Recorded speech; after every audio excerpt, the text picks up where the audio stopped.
Hello everyone, कैसे हैं आप सभी। उम्मीद करती हूँ आप सब लोग बहुत अच्छे होंगे। फ़िलहाल मैं भी अच्छी हूँ। तो जो भी मेरे चैनल पर न्यू है प्लीज़ चैनल को ज़रूर सब्सक्राइब कर लें और वीडियो अच्छा लगे तो लाइक और प्यारा सा कमेंट करना ना भूलें।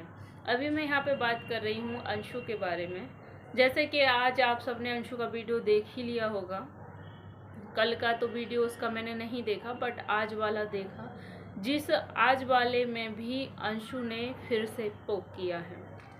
अंशु ने बहुत ही प्यारे तरीके से, बहुत ही धीरे से, चुपके से, मतलब जो टर्न्ट मारे हैं ना, लगता नहीं है कि अंशु इतनी बेचारी है या इतनी बच्ची है या जितना बच्ची बनने का दिखावा कर रखा है। जो लोग बोल देते हैं कि अरे वो माँ बाप के बिना माँ बाप की बेचारी है या अपने या पराये होते हैं। अंशु एक तरफ सब कुछ शांत करने के लिए बोल रही है, सब कुछ मुझे शांत करना है, माहौल ठीक करना है, मुझे इस पर बात नहीं करनी नॉर्मल। क्या अंशु सब कुछ ख़त्म करना चाह रही है? मुझे नहीं लगता। अंशु जो टोंट मार मार के, जो ताने मार मार के, जो सामने वाले को पोक कर रही है, और सामने वाला कोई और नहीं, वो परिवार है जिस वक्त सबने साथ दिए छोड़ दिया था, उस परिवार ने इसको अपनाया था। किसी ने अपनी बहन, किसी ने अपनी बेटी, तो किसी ने अपनी ननद के रूप में अंशु को स्वीकार किया। आज अंशु उन लोगों को भर भर के गालियाँ खिलवा रही है और रत्ती भर का भी फर्क नहीं है, रत्ती भर का भी असर नहीं है।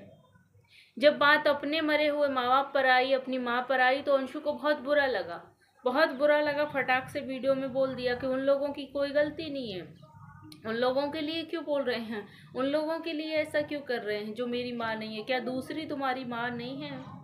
क्या दूसरी माँ जिसने तुम्हें अपनी बेटी के बराबर बेटी मानकर गले से लगाया, उस माँ को लोग इतना कुछ उल्टा सीधा बोल रहे हैं? क्या कभी उस माँ के लिए बोला?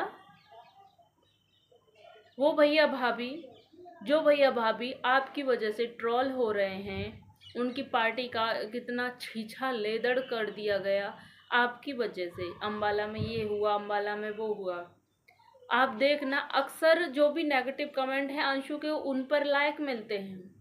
जो लोग भैया भाभी के लिए, माँ के लिए गलत बोलते हैं कि अपने अपने होते हैं, पराए पराए होते, उस पर अंशु के लाइक मिलते हैं। जो लोग कमेंट में भर भर के बोल रहे हैं मनीषा मनहूस है, मनीषा का शाया नहीं पढ़ने देना चाहिए, मनीषा आपके बच्चे को खा गई, उस पर कोई रिएक्ट नहीं है अंशु का। क्या वो अंशु का परिवार नहीं है? माँ के लिए कुछ बोल दिया तो अंशु फटाक से उसने रिएक्ट करना चालू कर दिया है। उसके परिवार के लिए कोई कुछ बोलता है तो अपना पराया कौन कौन फर्क कर रहा है। और अंशु अपनी वीडियो में बोल भी रही है, मुझे बोलना बहुत कुछ आता है, मैं बोलना बहुत कुछ चाहती हूँ, दिल में बहुत कुछ भरा हुआ है मगर बोल नहीं पाती। किसके लिए था ये सारा? किसके लिए अंशु ये सारी बातें कर रही है? आखिर क्या बोलना चाह रही है, क्या बताना चाह रही है, क्या दिल में भरा है? किसके लिए ये ताने हैं कि मुझे आज तक किसी ने कोई पैसा नहीं दिया, मैंने किसी का एक, इन सब बातों का तो कोई मेरे ख्याल से जिक्र नहीं बनता था। ये सब बातों की तो कोई ज़रूरत ही नहीं अभी वीडियो में बोलने की, लेकिन फिर भी अंशु बोली। क्या सोच कर बोली? उस वक्त उसे अपनी सेहत का ध्यान देना चाहिए, अपने परिवार का ध्यान देना चाहिए। पति की तबीयत ठीक नहीं, सासू माँ की तबीयत ठीक नहीं है, प्लस इसकी खुद की तबीयत ठीक नहीं, अपने ऊपर ध्यान देना चाहिए। लेकिन नहीं, सबसे ज़रूरी ये बात है ना, ख़त्म भी करना है, ख़त्म होने भी नहीं देना है। बात यह है कि अभी उधर से ना तो आंटी जी ने कुछ बोला, ना किसी ने कुछ बोला। मनीषा तो कुछ बोल ही नहीं रही है, कुछ भी नहीं बोल रही है। इतना बुरा भला सुनने के बाद, इतनी गालियाँ खाने के बाद आखिर अंशु कब चुप होगी? अंशु ये ताने मारना, ये मीठे मीठे बोल में जो बहुत कुछ कड़वाहट अंशु छोड़ जाती है, जब सामने वाला बोले तब कलेजी को ठंडक मिलेगी? या फिर वही बेचारी बन के बैठ जाएंगी रोने धोने के, अपना अपना होता है, पराया पराया होता है, सब मेरे को ही सुनेंगे, सपोर्ट करेंगे।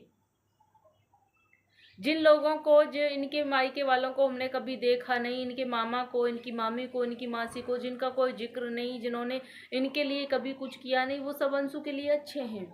आज उनका जिक्र आ गया वीडियो में।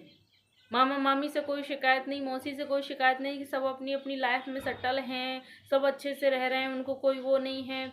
मासी का फ़ोन आया, लेकिन जो परिवार है उससे कोई मतलब नहीं। परिवार के लिए तो सीधा सीधा बोल दिया गया हमसे कोई मिलने ना आए, हमको किसी की ज़रूरत नहीं है। कल हमने इनके भैया जी की वीडियो देखी थी जिसमें वो कुछ मिलने की बात कर रहे थे कि जब हमारा मन होगा मिलने जाएंगे। उस पर बहन जी ने टोंट मारा है हमसे कोई मिलने ना आए, हमको किसी की ज़रूरत नहीं है। मुझे रिश्तों में एक बाउंड्री सेट करनी है, एक लिमिट सेट करनी है। ऐसा नहीं है कि कोई भी आए और कुछ भी सुना के चला जाए और हम सुनते रह जाएंगे। ये किसके लिए था? हम मुंह पर जवाब देंगे, हमको बोलना आता है, ये किसके लिए था? इनके घर पर इनका बुरा सुनने के बाद सबसे पहले कौन दौड़ाया है? इनकी माँ, इनका भैया भाभी। तो ये सब जो ताने दे रही थी वो किसके लिए दे रही थी? ऐसा क्या हुआ कि इनके घर पे जाके और इनको कोई सुना के आ गया और ये बोल नहीं पाई? ऐसा क्या हुआ जो इन्होंने अपने घर के दरवाजे भी बंद कर लिए कि अब मेरे घर कोई नहीं आए, मुझे किसी से नहीं मिलना है, कोई ज़रूरत नहीं है। ये अब इनको एक बाउंड्री सेट करनी है, एक लिमिटेड। मतलब क्या बोलना क्या चाह रही थी अंशु? आखिर कहना क्या चाह रही थी कि बहुत कुछ दिल में भरा हुआ है, बोलना नहीं चाह रही। और आप बोलें भी ना तो ज़्यादा अच्छा रहेगा, ज़्यादा अच्छा रहेगा। क्योंकि आप अगर अपना परिवार मानती तो उनके लिए भी जो लोग बोल रहे हैं, जो आपकी गलती की वजह से उन लोगों को गालियाँ पड़ रही तो आपको फ़र्क पड़ता। आपको अपनी मरी हुई माँ के लिए फ़र्क पड़ा, लेकिन जो जिंदा माँ है उसके लिए कोई फ़र्क नहीं पड़ रहा, अपनी भाभी के लिए कोई फ़र्क नहीं पड़ रहा। बुरी नज़र होती है, बुरी नज़र होती है, मेरे को नज़र ये, मतलब ये इस सब चीज़ का भी कुछ ना कुछ कनेक्शन था। किसकी बुरी नज़र लगी? किसकी बुरी नज़र लगी? या जो लोग, कुछ लोग कमेंट में बोल रहे हैं कि भाभी की बुरी नज़र लगी, कि मनीषा बच्चे को खा गई, कि मनीषा का साया बुरा है, या उसको अभी तक कोई बेबी नहीं हुआ, कोई बच्चा नहीं हुआ, इस वजह से वो अशुभ हो गई, या उस वजह से उसकी नज़र बुरी हो गई, या किसी की लाइफ में खुशियाँ आएंगी, किसी की गोद भरेगी तो उसको जलन होगी। मतलब कुछ भी वक्त है अंशु, अभी सुधर जाओ, अपने काम पर ध्यान दो, अपने परिवार पर ध्यान दो। मत भूलो कि उन लोगों की वजह से तुमको एक नाम, एक पहचान मिली है।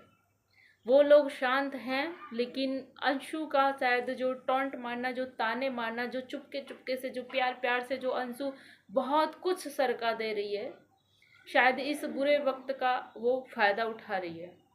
शायद इसलिए कोई नहीं बोल रहा, क्योंकि अभी अंशु उस हालत में नहीं है, उसने अपना बच्चा खोया है।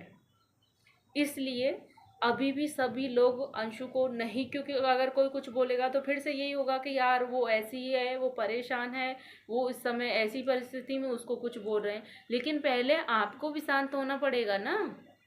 उसके लिए आप, आखिर कोई कब तक सुनेगा और क्यों सुनेगा? जब आप अपनी वीडियो बोल रही मैंने किसी का कुछ लिया नहीं है, किसी ने मुझको एक पैसा दिया नहीं है, तो आपका भी किसी ने नहीं लिया, तो कोई फ्री फोकट के ताने क्यों सुनेगा? आप नाम मत लीजिए। लेकिन जो समझदार है वो समझ रहा है कि आप किसके लिए बोल रही हैं, हर वीडियो में बोल रही हैं, हर वीडियो में टॉन्ट मार रही हैं। क्यों यार, किस लिए? तो भी वक्त है, सुधर जाइए, समझ जाइए और ये सब करना बंद कर दीजिए। उम्मीद करती हूँ कि थोड़ा बहुत कुछ समझ में आ रहा होगा, क्योंकि बहुत लोग समझाने की कोशिश कर रहे हैं और जो ऑडियंस है बहुत कुछ समझाती है, बहुत कुछ सिखाती है।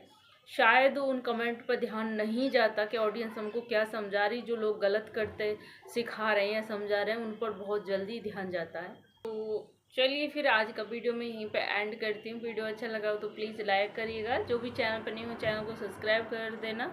मिलती है ऐसी किसी नेक्स्ट वीडियो के साथ, तब तक के लिए बाय बाय।